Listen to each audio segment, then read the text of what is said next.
Kali ini saya akan menjelaskan perkembangan politik dan dampaknya terhadap perekonomian Indonesia.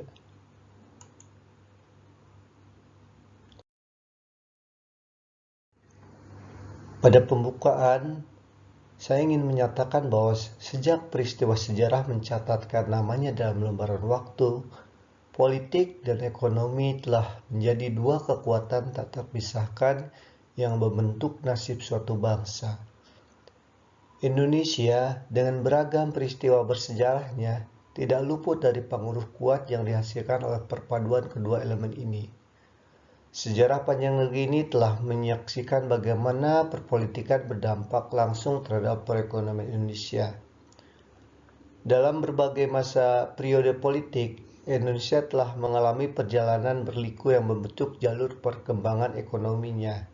Dari masa kolonialisme yang kelam hingga periode kemerdekaan yang penuh perjuangan, dari era penuh gejolak Orde Lama sehingga masa pembangunan pesat Orde Baru, hingga revolusi reformasi yang menggetarkan fondasi politik dan ekonomi negara. Namun satu pertanyaan sentral selalu muncul, bagaimana politik berinteraksi dengan perekonomian Indonesia, dan bagaimana hubungan keduanya mempengaruhi nasib rakyatnya. Dalam konteks ini, perjalanan politik Indonesia seolah menjadi kanvas yang merekam perubahan iklim investasi, stabilitas bisnis, distribusi kekayaan, serta kesejahteraan masyarakatnya. Makrokosmos politik telah menghadirkan kebijakan ekonomi yang memberikan gambaran tentang arah dan prioritas pembangunan. Dalam sejarahnya, kita melihat peran pemerintah dalam mengatur ekonomi dan hubungannya dengan sektor swasta, sekaligus menghadapi tantangan global dan lokal yang mempengaruhi pertumbuhan ekonomi nasional.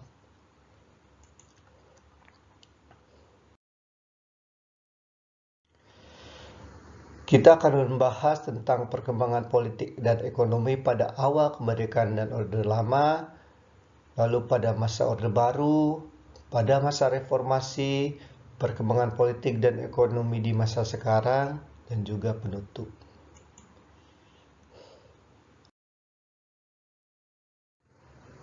Pada masa awal kemerdekaan dan Orde Lama, setelah proklamasi kemerdekaan, Indonesia menghadapi tantangan membangun negara yang merdeka dan berdaulat. Pada periode ini, negara berusaha mengkonsolidasi kekuasaan menghadapi perang kemerdekaan melawan penjajah Belanda, serta menetapkan dasar-dasar sistem pemerintahan. Namun proses konsolidasi politik tidak berjalan mulus karena juga harus menghadapi perbedaan dan perselisihan antara kelompok politik dan etnis. Perekonomian awal kemerdekaan diliputi oleh kondisi yang sulit akibat berbagai perang dan krisis sosial. Pemerintah menghadapi tantangan dalam mengatur sektor ekonomi dan menghadapi kekurangan sumber daya. Ketergantungan terhadap ekspor dan bahan mentah seperti rempah-rempah menjadi salah satu masalah yang harus dipecahkan dan berdampak negatif pada neraca perdagangan di Indonesia.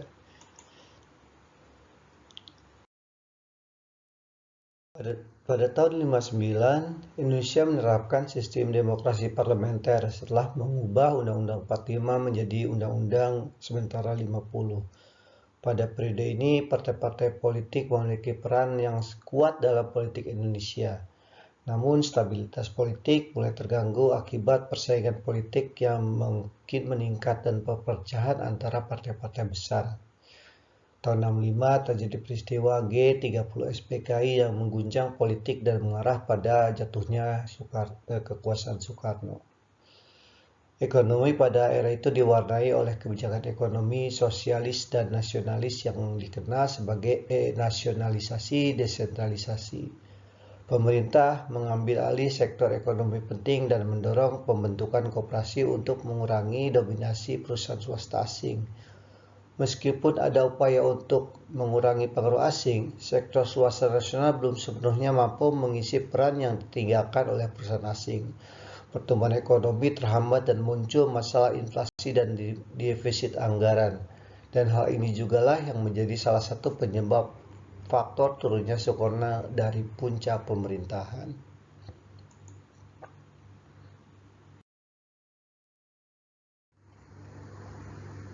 Lalu kita beralih ke perkembangan politik dan ekonomi pada masa Orde Baru. Masa Orde Baru di Indonesia dimulai setelah jatuhnya Soekarno dari tahun 1966 dan ditandai dengan pemerintahan Presiden Soeharto. Selama masa Orde Baru terjadi perubahan besar dalam politik dan ekonomi Indonesia, serta pencapaian signifikan dalam pembangunan ekonomi nasional. Pemerintah Orde Baru melakukan pembangunan infrastruktur yang masif seperti jalan raya, pelabuhan, bandara, dan sumber energi untuk mendukung pertumbuhan ekonomi. Program pembangunan ini terfokus di Pulau Jawa dan mengakibatkan kesenjangan antara wilayah perkotaan dan pedesaan. Meskipun pertumbuhan ekonomi yang signifikan terjadi selama masa Orde Baru, model ekonomi yang terpusat pada pemerintahan dan kelompok tertentu juga menimbulkan masalah seperti korupsi, ketimpangan sosial, dan konsentrasi kekayaan. Ketidakadilan sosial dan politik yang semakin dirasakan oleh masyarakat menjadi salah satu pemicu peristiwa reformasi yang mengguncang Indonesia pada tahun 90-an dan mengakhiri masa Orde Baru.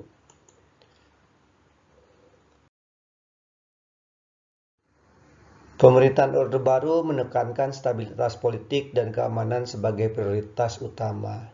Upaya represif dilakukan untuk menekan gerakan-gerakan yang dianggap mengancam kestabilan, termasuk gerakan politik, separatis, dan perlawanan dari kelompok-kelompok tertentu.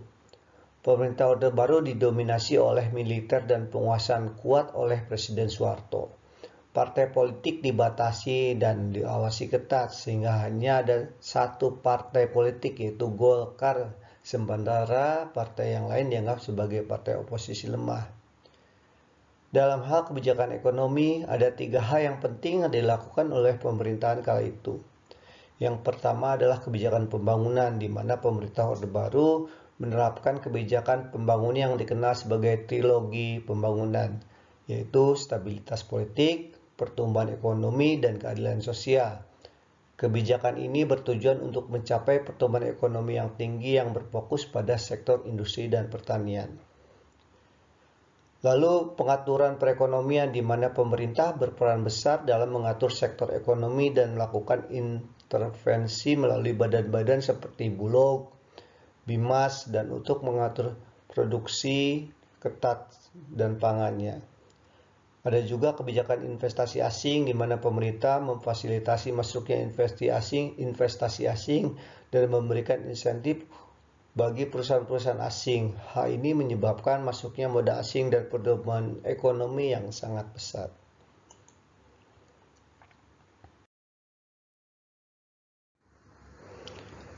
Adapun hal-hal yang penting yang mempengaruhi ekonomi Indonesia pada masa Orde Baru adalah pertumbuhan ekonomi pada masa Orde Baru ditandai dengan pertumbuhan ekonomi yang tinggi dan stabil. PDB tumbuh dengan cepat. Indonesia dianggap sebagai negara dengan salah satu pertumbuhan ekonomi tercepat di dunia. Pertumbuhan ekonomi didorong oleh sektor industri, pertanian, dan ekspor bahan tambang. Juga pengembangan industri, di mana pemerintah Orde Baru gencar mendorong pembangunan sektor industri. Program industri berfokus pada sektor manufaktur, pengolahan, dan ekspor dengan menciptakan berbagai kawasan industri di Indonesia. Terus ada ekspor komoditas, di mana Indonesia menjadi salah satu produsen dan eksportir utama komoditas seperti minyak, gas, karet, minyak sawit, dan produk tambang lainnya. Pendapatan dari ekspor komoditas menjadi salah satu deposisi utama bagi perekonomian Indonesia. Tapi yang sangat disayangkan adalah pengaruh keluarga cendana, di mana keluarga cendana memiliki peran yang kuat dalam ekonomi Indonesia, di mana beberapa perusahaan asing atau perusahaan-perusahaan besar diduga memiliki keterkaitan dengan keluarga cendana ini.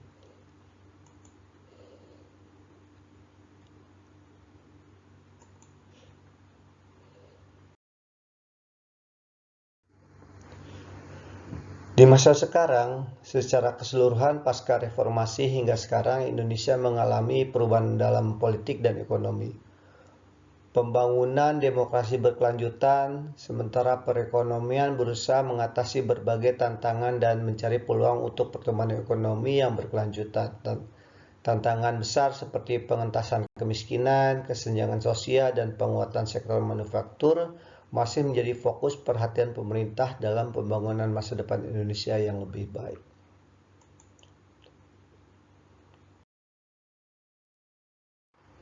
Perkembangan politik di masa sekarang dibagi menjadi 3 bagian, yaitu pasca reformasi tahun 98 sampai 2004, di mana setelah jatuhnya Soeharto, Indonesia memasuki era reformasi politik yang ditandai dengan kebebasan berpendapat, kebebasan pers, dan perubahan sistem politik.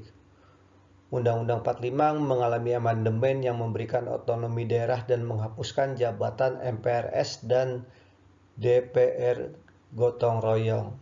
Setelah krisis ekonomi 97-98, Indonesia mengalami periode pemulihan ekonomi yang berangsur-angsur.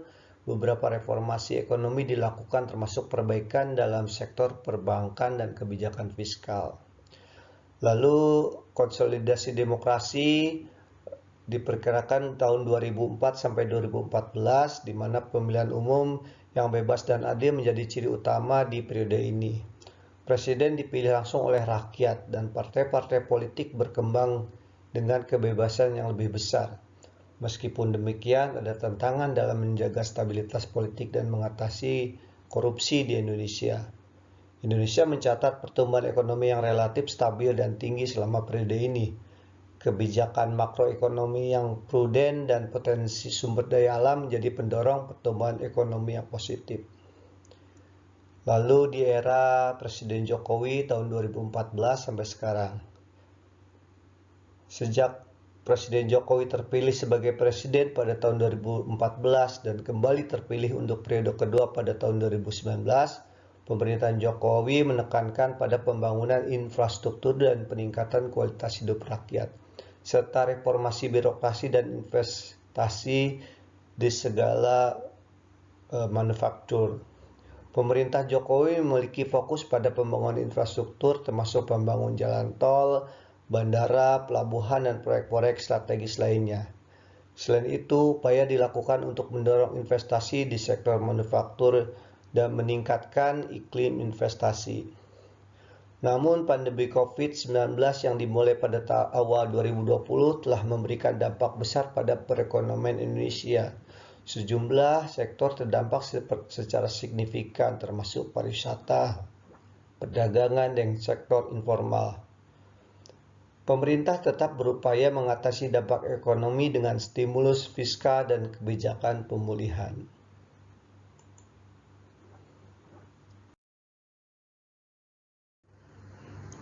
Sebagai penutup, melalui perjalanan yang kompleks dari awal kemerdekaan, Orde Lama, Orde Baru, hingga masa reformasi, Indonesia telah menjadi saksi perubahan politik dan ekonomi yang mendalam. Meskipun menghadapi berbagai tantangan dan perubahan, semangat dan tekad untuk menciptakan kemajuan yang berkelanjutan tetap menjadi pijakan utama dalam membentuk masa depan bangsa Indonesia yang kuat dan makmur. Dengan memahami sejarah dan belajar dari pengalaman, Indonesia dapat terus melangkah maju menuju perwujudan cita-cita sebagai bangsa yang berdaulat, demokratis, dan berada di panggung global. Terima kasih. Sekian dari saya. Sampai jumpa lagi.